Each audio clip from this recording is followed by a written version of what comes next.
Shalane Flanagan celebrated winning the New York City Marathon in Central Park on November 5. ElsaGe images when Shalane Flanagan won the New York City Marathon last week. Her victory was about more than just an athletic achievement.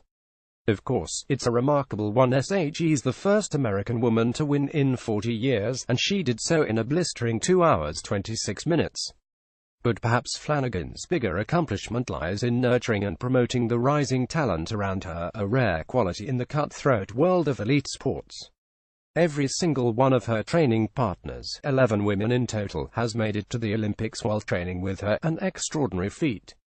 Call it the Shalane effect. You serve as a rocket booster for the careers of the women who work alongside you, while catapulting forward yourself. Shalane has pioneered a new brand of team mom to these young up-and-comers, with the confidence not to tear others down to protect her place in the hierarchy, said Lauren Fleshman, who became a professional runner in the early 2000s, around the same time Flanagan did.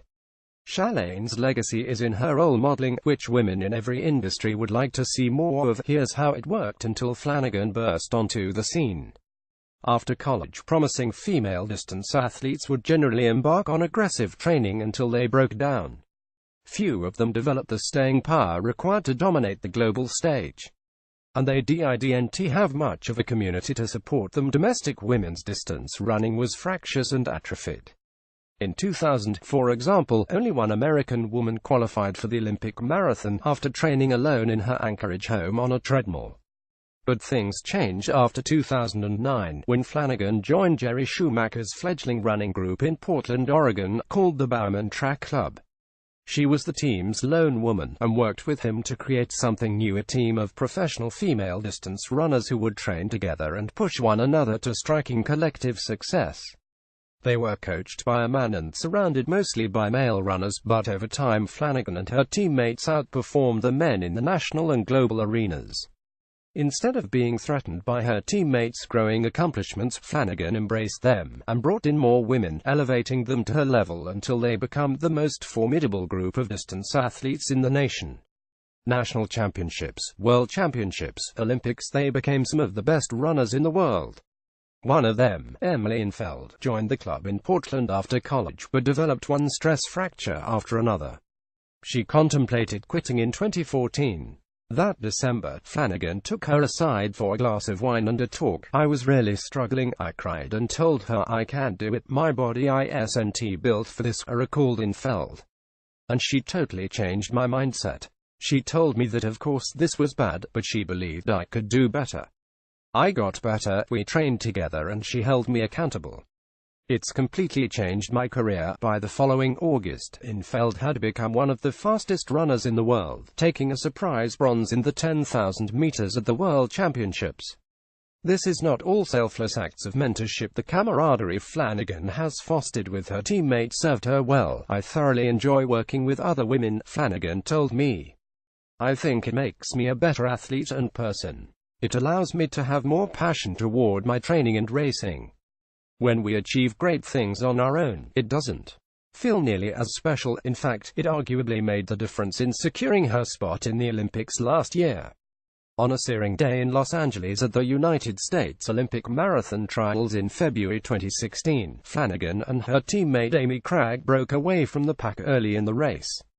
They had spent months training together for that day and ran stride for stride in matching uniforms. But toward the end of the race, Flanagan's face turned red and she began to wilt, staggering a bit as their advantage narrowed. Cragg slowed down and urged her on, pacing her over the few final miles and even fetching her water so Flanagan could conserve energy, a remarkable demonstration of support on a racecourse. Flanagan barely made it across the finish line, where she collapsed into Cragg's arms. But Flanagan was able to make her fourth Olympic team and go on to become the top American finisher in the Olympic marathon in Rio. "In sixth place, we had run thousands of miles together, we had worked so hard for this. She had been there every step of the way, struggling with me," Cragg told me a few months after the race. "We all have someone like Shalane where you're kind of dependent on her, who has your back and would do the same thing." This year, Cragg took the bronze medal in the marathon at the Track and Field World Championships. Flanagan's leadership style doesn't fit the girl boss leadership archetypes that are flourishing in pop culture. The Ivanka Trump feminism, with its shallow claims of support for women, that yields no results. Ms. Trump's kind of feminism may attract cheers at races, but it does not win them. Flanagan does not just talk about elevating women, she elevates them, and they win. The Flanagan kind of feminism, a ruthless adherence to goals, rarely makes for interesting stories in the moment. It took Flanagan from the time she turned professional in 2004 until this year to win a major international race. Years of tedium and drudgery and robotic routine churning her legs through 130 miles a week. She went on her first vacation in 7 years of marathon training after suffering a stress fracture this spring. It's not fun, and it's not relatable. To be sure, Flanagan's unapologetic competitiveness is not universally popular, but she is respected for it. Flanagan boldly acknowledged the work she put into her marathon training and was unabashed about wanting to win before the race.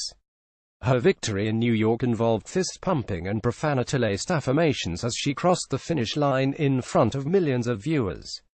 We usually see competitive women, particularly athletically excellent women, only in one of two ways: either competing to defeat one another, or all about team over self. But that's a flawed, limiting paradigm. The Shalane effect dismantles it. She is extraordinarily competitive, but not petty, team-oriented, but not deferential. Elevating other women is actually an act of self-interest. It's not so lonely at the top if you bring others along.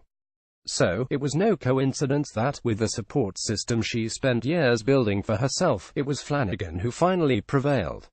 Lindsay Krause at Lindsay Krause is a staff editor for OpDocs in the opinion section at the New York Times.